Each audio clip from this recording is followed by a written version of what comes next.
अस्सलाम वालेकुम। जी अस्सलाम वालेकुम। आज का जो हमारा टॉपिक है, जो लेक्चर है, वो है फाइनल ईयर बीडीएस की गाइडेंस के ऊपर। ठीक है कि मैं खुद समझ रहा था कि खुद मैं as a student final year BDS हूँ इस वक्त। मेरा नाम मोहम्मद फ़ारूक है और जो आप लोग जानते ही होंगे मुझे कि एक्सपीरियंस इंडस्ट्री का जो एडमिन है पेज का ओनर, वो भी मैं ही हूँ। तो मतलब मेरे ख्याल से ये काफ़ी अर्सा हो गया था जिससे मतलब हम लोगों की मुलाकात भी नहीं हो पाई। तो मैंने कहा चलें फिर ऐसा करते हैं कि आज हो ही जाए एक तरह से। ठीक है, तो आज एक लेक्चर है फिर इंशाल्लाह। वो लेक्चर है ये जो फाइनली बीडीएस के ऊपर। ये फिर मैंने सोचा कि आज आपको इसके ऊपर दे देता हूँ। ठीक हो गया। अच्छा, सबसे पहले अब हम शुरू करेंगे बिस्मिल्लाहिर्रहमानिर्रहीम, अल्लाह ताला के नाम से। मैं अपनी स्क्रीन को बड़ी कर लेता हूँ आप लोगों के लिए ताकि आप लोगों को ईजी हो जाए। सबसे पहले अब हम शुरू करेंगे बिस्मिल्लाह। ठीक है। अच्छा, ये एक जनरल वॉक थ्रू है, मतलब इसमें आपको पता चलेगा कि क्या-क्या फाइनली बीडीएस के अंदर है, टॉपिक्स हैं, कितने चैप्टर्स हैं, कैसे करनी है, क्या टेक्निक्स हैं। ऐसा सारी मैंने गाइडेंस तो नहीं लिखी, लेकिन थोड़ा बहुत इन नो हाउ होने के लिए कि भाई फाइनली बीडीएस एक किस इसमें क्या-क्या चीज़ें हैं। ठीक है टोटल। अच्छा, अब इसमें हमारे पास 4 सब्जेक्ट्स आ जाते हैं फाइनल बीडीएस में। सबसे पहले एक तो आता है प्रोस्टोडोंटिक्स आ जाता है। ठीक है, फिर हमारे पास ऑर्थोडोंटिक्स आता है, ओरल सर्जरी आ जाता है और एक ऑपरेटिव डेंटिस्ट्री। अच्छा हाँ। अच्छा, अब ये है कि प्रोस्टोडोंटिक्स में जैसा कि आपको पता ही है, प्रोस्टो से मुराद ये है कि हम कोई एक प्रोस्थेटिक जो कि मतलब डेंचर जिसमें बनाते हैं। ठीक है, ऑर्थोडोंटिक्स से मुराद है कि वो ऐसा दांतों का सब्जेक्ट, ठीक है, जिसमें दांत सीधे करते हैं कि ब्रेसेस वगैरह वायर लगाई जाती है। आप सबको इसके बारे में थोड़ा बहुत आइडिया तो होगा। और ओरल सर्जरी जो है उसमें दांत निकाला जाता है, एक्सट्रैक्शन प्रोसीजर जो हम करते हैं, या इसके अलावा सर्जिकल प्रोसीजर जितने आते हैं तो वो उसमें आ जाती हैं। ऑपरेटिव डेंटिस्ट्री में हमारे पास जो फिलिंग होती है दांतों की, वो आ जाती है और आरसीडी प्रोसीजर्स आ जाते हैं। इसके अंदर भी सब टॉपिक्स हैं, क्राउन प्रिपरेशन और पीरियोडोंटिक्स। वो इंशाल्लाह हम आगे डिस्कस करेंगे। ठीक हो गया, यहाँ तक मेरे ख्याल से ये था फाइनली बीडीएस के चारों सब्जेक्ट्स का ओवरव्यू। ठीक है, अब हम आगे चलते हैं। ये मैंने कहते हैं यूएचएस की साइट से ही कहते हैं बीडीएस फाइनल ईयर के प्रोफेशनल की स्कीम डाउनलोड की है। तो ये काइंडली ये भी आप सब देख लीजिएगा। ठीक है, ये इंशाल्लाह कहते हैं मैं ये लेक्चर दे के स्लाइड्स भी अपलोड कर दूंगा, बल्कि आपके पास पूरा लेक्चर ही अपलोड हो जाएगा। तो अगर आपको कोई मसला हुआ है, कोई मुश्किल हुई, तो बेशक आप मुझसे रब्ता भी कर सकते हैं और ये देख भी सकते हैं, उसमें आपको पता लग जाएगा। जैसे कि आप देख सकते हैं एस सी क्यूज़ है, एम सी क्यूज़ का पैटर्न आपके सामने है कि 45 नंबर का हमारे एस सी क्यूज़ होते हैं, एम सी क्यूज़ 45% होते हैं। और M C Q 1 marks each carry करता है और 15 एस सी क्यूज़ होते हैं और 3 मार्क्स होते हैं। तो 45 ये 45 S C Qs, 45 M C Qs, 90 ये 10 नंबर हमारी इंटरनल असेसमेंट होती है। इस तरह से 100 नंबर का थ्योरी का पेपर हो जाता है और 100 नंबर का प्रैक्टिकल एक तरह से हो जाता है। तो बस ये एक तरह से आपको स्कीम दिखानी थी कहते हैं फाइनल प्रॉफ की। ठीक है, अच्छा, अब हम आगे बढ़ते हैं। अगर तो मेरी स्पीड तेज़ है तो बेशक मुझे लाइव चैट में आप कमेंट करके बता सकते हैं कि मेरी स्पीड तेज़ है बोलने की, या मैं इसको आहिस्ता भी कर लूँगा, कोई मसला नहीं है। अच्छा, टेबल ऑफ स्पेसिमेन आप लोगों को पता ही होगा कि टॉस वो होता है। मेरे ख्याल से टॉस की बड़ी अहमियत है, लेकिन पिछले 3-4 सालों से पेपर्स में यूएचएस के फॉलो होता है और कभी-कभी नहीं भी होता। लेकिन एक आइडिया आपको दे देता है यार कि हर टॉपिक में से कितने सवाल आने हैं, कितना ये बेशक फॉलो हो ना हो, लेकिन आपकी तैयारी एक तरह से सिस्टेमिक वे से अगर स्मार्ट स्टडी करनी हो और बिल्कुल आपका टाइम ना हो, एंड पे टॉस आपको बड़ा हेल्पफुल होती है आपके लिए। अच्छा, चलिए फिर अब स्टार्ट करते हैं। पहला हमारा जो सब्जेक्ट है वो है ऑपरेटिव इंडस्ट्री। उसका टॉस इस तरह है कि थियरीज में से आपको पता ही है कि हमने थर्ड ईयर में भी पढ़ा था, उसमें से एक एमसीक्यू आना है और एक एससीक्यू आना है। मतलब कि ये थोड़ा बहुत लेस इम्पॉर्टेंट है फाइनल ईयर में सब्जेक्ट, वो टॉपिक थियरीज का। रिस्टोरेशन जो पोर्शन है उसमें से हमारा तकरीबन 70 to 80% पोर्शन हमारा है। देख सकते हैं आप किस तरह की 14 एमसीक्यू, 14 एमसीक्यूज। ठीक है, मतलब 14 मार्क्स एमसीक्यूज की होगी और 6 एससीक्यू, 6 सीरीजा होता है 18। 18 प्लस 14 को आप प्लस कर लें तो मेरे ख्याल से 32 मार्क्स का पेपर जो है तकरीबन वो आ जाता है रिस्टोरेशन, कटिंग, ब्लीचिंग पोर्शन में से। ठीक हो गया। अच्छा, रिस्टोरेशन में हमारे पास आप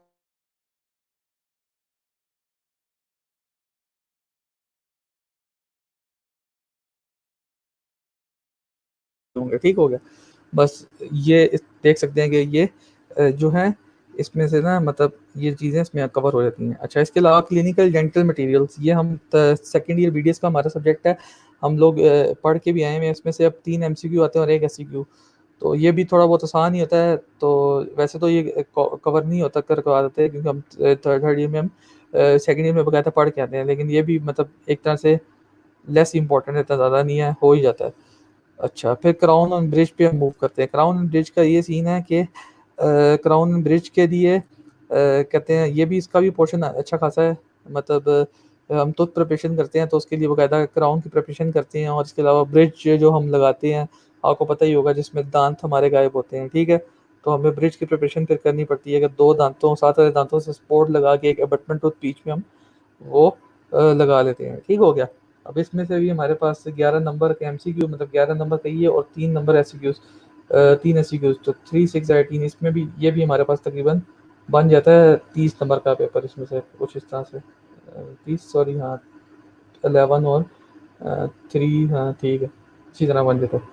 और पीरियोडोंटिक्स आ जाता है। पीरियोडोंटिक्स अब एक और अलग ब्रांच है इसकी, कहते हैं ऑपरेटिव में ही आती है। इसमें हम स्टडी करते हैं बच्चों के ऊपर। बच्चों के अंदर जितने भी प्रोसीजर होते हैं, ये रूट कैनाल के हो गए, पल्पेक्टमी, बच्चों के रूट कैनाल नहीं, पल्पेक्टमी, पल्पोटमी, और इस तरह की चीज़ें जो हम होते हैं, एपेक्सिफिकेशन, एपेक्सोरियंसिस, आप लोगों को पता ही होगा। हम वो प्रोसीजर जितने भी करते हैं, तो वो पीरियोडोंटिक्स बच्चों में, जो जितने बच्चों के केस होते हैं, हम उनको पीरियोडोंटिक्स की ब्रांच में ले लेते हैं, ठीक है। अच्छा, इसके अलावा अब हमारे पास आता है एंडोडोंटिक्स। एंडोडोंटिक्स में हमारे पास आरसीडी आ जाती है, ठीक है। आरसीडी रूट कैनाल जो ट्रीटमेंट होती है, और इसके अलावा जितने भी एंडो सर्जिकल प्रोसीजर्स होते हैं हम करते हैं इसमें, और आर्मेंटेरियम और डिफरेंट चीज़ें आती हैं। तो ये तो हो गया मेरे ख्याल से टॉस ऑपरेटिव डेंटिस्ट्री का। उम्मीद है आप सबको क्लियर होगा। अगर फिर भी किसी का कोई क्वेरी हुई तो ये स्लाइड्स भी मेरे पास पड़ी हुई हैं, कोई मेरे से प्रेजेंटेशन लेना चाहता है, more than welcome, I will share this, ठीक है। मैंने भी यूएचएस की साइट से ही चीज़ें उठा के थोड़ा बहुत इसको एक जगह संभल की है कि फाइनली ये वीडियोस में हम सबको पता ही नहीं होता कि यार एक पूरा सिस्टेमिक वे से पता ही नहीं होता कि पढ़ना किस तरह, क्या क्या टॉस है। तो एक ही स्लाइड में मैंने सब कुछ कंबाइन कर दिया है, ठीक हो गया। अब हम आगे चलते हैं इसमें ओरल सर्जरी। अब ओरल सर्जरी फाइनली ये बीडीएस का एक ऐसा सब्जेक्ट है जिसमें ना चाहते हुए भी कहते हैं, होता है कि यार दुख होता है कि मतलब इसमें सबसे ज़्यादा सप्लियाँ लगती हैं। अब सप्लियाँ क्यों लगती हैं इसकी मुझे भी आज तक वजह नहीं पता, क्योंकि मैं खुद अभी फाइनली बीडीएस का स्टूडेंट हूँ। अगले अगले साल तक इंशाल्लाह, जब मैं इंशाल्लाह ग्रेजुएट हो जाऊँगा, फिर शायद मुझे भी पता लग जाए कि इसका क्या वजह है। लेकिन जितने भी हमारे सीनियर्स हैं और भी टीचर्स भी बल्कि कहते हैं फाइनल ईयर में ओरल सर्जरी थोड़ा बहुत मुश्किल सब्जेक्ट है, तो इसको मतलब थॉरली कवर किया जाए। तो मतलब ये एक वाइड सब्जेक्ट ऐसा है जो कि इसको छोड़ा नहीं जा सकता। इसमें क्लिनिकल सिनेरियो 3-4 साल से ऐसे क्वेश्चंस आ रहे हैं जो कि मुश्किल हैं, ठीक है, और जिनकी मतलब प्रैक्टिस होना बहुत ज़रूरी है, इसलिए ओरल सर्जरी को बिल्कुल छोड़ा नहीं जा सकता। इसका टॉस और इसकी पूरी बुक कंटेम्प्रेरी है, उसको अच्छे तरीके से पढ़ा जा सकता है। और आजकल अल्हम्दुलिल्लाह हमारे पास टाइम भी ज़्यादा हो गया है due to this corona and quarantine. हम आराम से ओरल सर्जरी डिवाइड करके पढ़ सकते हैं, ठीक है। अभी आपके सामने कहते हैं सारा का सारा टॉस अवेलेबल है। I guess I need not to explain this. सारा का सारा खुद ही सेल्फ एक्सप्लेनेटरी है। बस ये है कि इसमें से देख लीजिए कि जोन सा क्वेश्चन ज़्यादा कवरेज वाला है उसको सबसे पहले टाइम दें। जैसे कि इसमें आप देख सकते हैं लोकल एनेस्थीसिया, उसमें से 11 एमसीक्यूज आ रहे हैं और एक यूक्यू आ रहा है। अब एक यूके के लिए लोगों का ये भी कहना होता है यार अब कि हम पूरी किताब पढ़ें, इसकी पूरी किताब है एक मैनेमेड, तो मेरे ख्याल से पढ़नी पड़ेगी अगर हमने एक अच्छा डेंटिस्ट बनना है और हमें मतलब टेक्निक्स का पता हो कि किस तरह हमने लोकल लगाना है। तो कौन सा हमने किस अबाउ गेट्स टेक्निक लगानी है, इसके अलावा हमने कहते हैं कोई भी दूसरा इन्फिल्ट्रेट लगाना है, तो हमें पता होना चाहिए। हम अगर थॉरली पढ़ेंगे तभी हम पता कर सकते हैं और हम अपने पेशेंट पे अप्लाई कर सकते हैं। और इसके 11 एमसीक्यूज़ भी आते हैं, तो एमसीक्यूज़ भी प्रैक्टिस तभी अच्छी होती है जब आप पूरी बड़ी बुक पढ़ लेते हैं। अच्छा, इसके अलावा एमसीक्यूज़ के लिहाज से ऊपर मेरे ख्याल से ऑन्कोलॉजी और सलाइवरी ग्लैंड्स के थोड़ा वेटेज ज़्यादा आ रही है। ऑन्कोलॉजी में हमारे पास कैंसर, ओरल कैंसर से रिलेटेड चीज़ें आ जाती हैं, सलाइवरी ग्लैंड्स तो आपको पता ही है।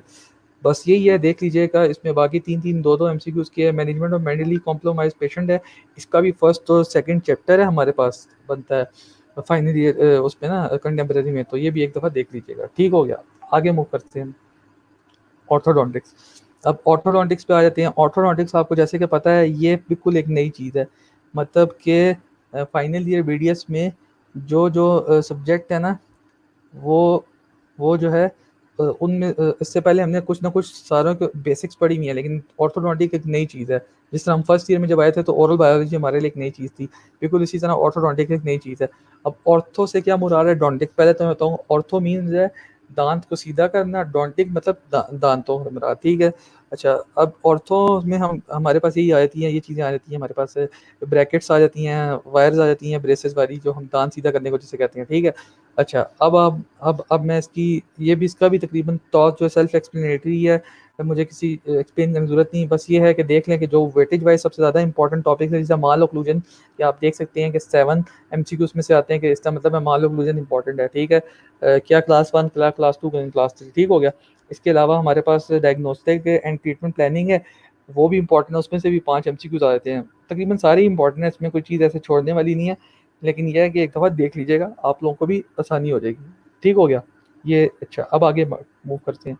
तो मेरे ख्याल से ये तो हो गया हमारे सब्जेक्ट्स का ना, 3 सब्जेक्ट्स हो गए, अभी प्रोस्टो का रह गया था। अच्छा, प्रोस्टो का टॉस इसी तरह है कि इसमें हमारे पास दो दो टोटल चीज़ें हैं। एक तो हमारे पास आता है जी कंप्लीट डेंचर आता है, और एक आता है पार्शियल डेंचर, ठीक है, जिसको हम आरपीडी भी कहते हैं। अच्छा, अब कंप्लीट डेंचर में जो है हमारे पास सिलेबस जो है आप देख सकते होंगे, लिखा हुआ है 40% कवरेज है, और रिमूवेबल पार्शियल डेंचर 30% है। अब मिसलिनियस वो कह रहे हैं इसके अलावा भी अगर कोई थोड़ा बहुत आगे पीछे घूम के आ जाता है तो वो 30% है।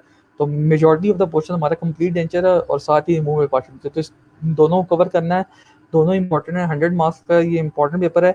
और ये भी थोड़ा सुना है कि प्रोस्तो मुश्किल है, और मतलब याद करने वाली है ज़्यादातर, मतलब रट्टा मारने वाला है, इसमें समझने वाली चीज़ें कम ही हैं, तो इसलिए प्रोस्तो को भी टाइम देना फाइनली में बहुत ज़रूरी है, ठीक है। अच्छा, ये तो मैंने आपको सब बता दी है टॉस। अब हम आगे मूव करते हैं, आगे हमारे पास आ जाता है syllabus of final year BDS.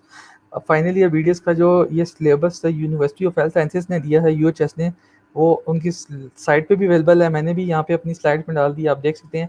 ये हमारे जो 4 सब्जेक्ट हैं, प्रोस्तो, ऑपरेटिव, ओरल मैक्सिलोफेशियल सर्जरी, ठीक है, ऑर्थोडोंटिक, ब्लड डेंटल, रेडियोलॉजी, ठीक है, ये सारा मैंने इसमें मेंशन कर दिया। तो वहीं से उठा के कि मतलब हर बंदा डाउनलोड करे और अपने पास रखे, ढूंढे, तो एक ही स्लाइड में सब कुछ मैंने कवर कर दिया, तो आप देख लीजिएगा, ठीक है।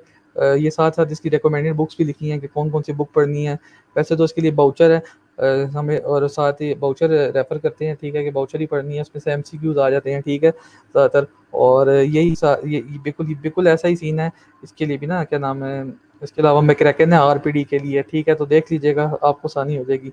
अच्छा, फिर हम आगे फॉरवर्ड मूव करते हैं थोड़ा बहुत, तो ऑपरेटिव डेंटिस्ट्री पे आते हैं। ऑपरेटिव डेंटिस्ट्री के लिए आर्ट एंड साइंस है हमारी जो किताब है, इसका सिलेबस सारा मेंशन्ड है, इसमें 3 पोर्शन आ जाते हैं। कंजर्वेटिव डेंटिस्ट्री आती है हमारे पास, जिसमें हमारे पास वही आ जाती है, टूथ की प्रिपरेशन, कैविटी प्रिपरेशन किस तरह करनी है। इसके अलावा एंडोडोंटिक्स आ जाती है, क्राउन ब्रिज पोर्शन आ जाता है, पीरियोडोंटिक्स आ जाती है।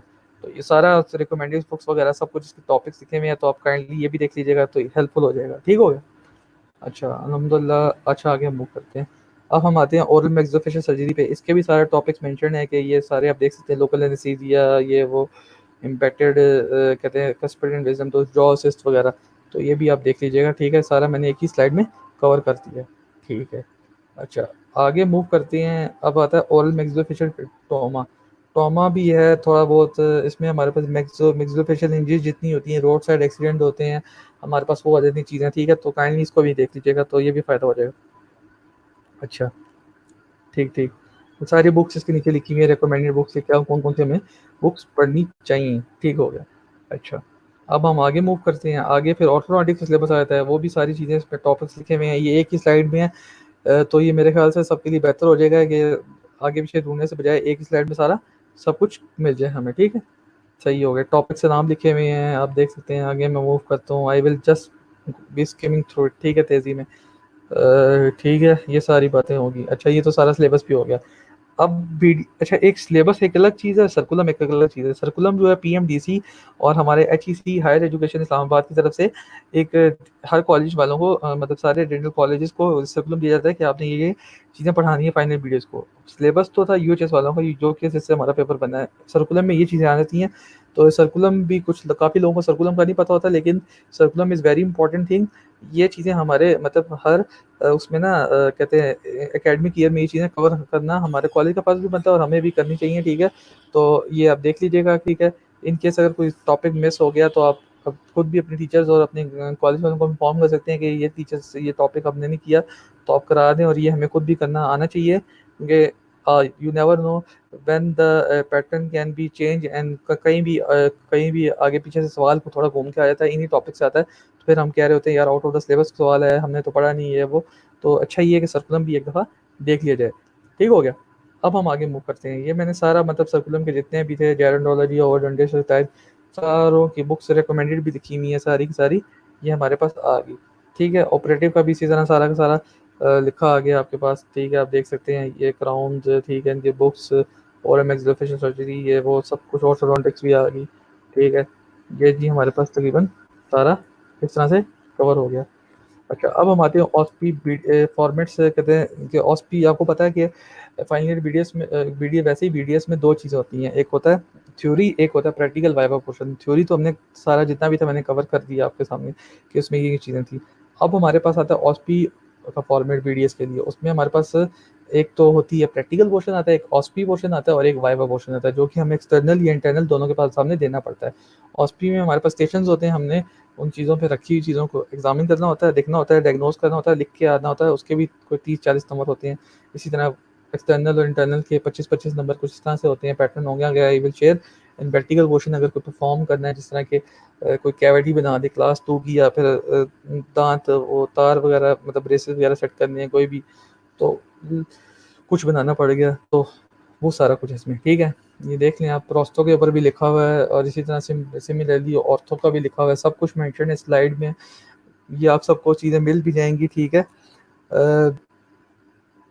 कहते हैं सबको चीज़ें मिल भी जाएंगी, आपको टेंशन बिल्कुल नहीं दीजिएगा। ठीक है, माज भाई का मैसेज आया नीचे कि फरूक भाई कैसे हैं? अल्हम्दुलिल्लाह मैं ठीक हूँ। माज भाई आप ठीक हैं? मुझे बड़ा अच्छा लगा कि आपने लाइव चैट मेरी ज्वाइन की, और साथ अहमद निसार भाई भी कह रहे हैं सलाम भाई, वालेकुम अस्सलाम। ठीक है, तो उम्मीद है जो जो अभी अभी मेरे व्यूअर्स हैं हमें देख रहे हैं, ठीक है, आप लोगों को हमारी बातें समझ आ रही होंगी साथ साथ। ठीक हो गया। अच्छा, जिसको अगर इन केस जो कि इस फील्ड से नहीं भी है, तो वो भी अगर लाइव देख रहा है, तो उसके लिए भी देख ले, कोई general knowledge is very better. ठीक है, पता होना चाहिए कि क्या क्या हो रहा है। तो थैंक यू जॉइनिंग, हम जो हमें लाइव देख रहे हैं इस वक्त। ठीक है, अच्छा, प्रोस्तो का बस यही था कि बता दिया आपको सारा, इसमें ऑस्पी और सबकी मार्क्स डिस्ट्रीब्यूशन हुई भी, आप लोगों की फ़ायदा हो जाएगा। सिमिलरली ऑर्थोडोंटिक्स का भी इसी तरह वायर बेंडिंग हो गया, स्टेप आ गया, ऑस्पी के सेक्शन, सारा कुछ इस स्लाइड में मेंशन है। तो ये स्लाइड मैं आपको शेयर भी कर दूंगा इंशाल्लाह, तो डाउनलोड कर लीजिएगा।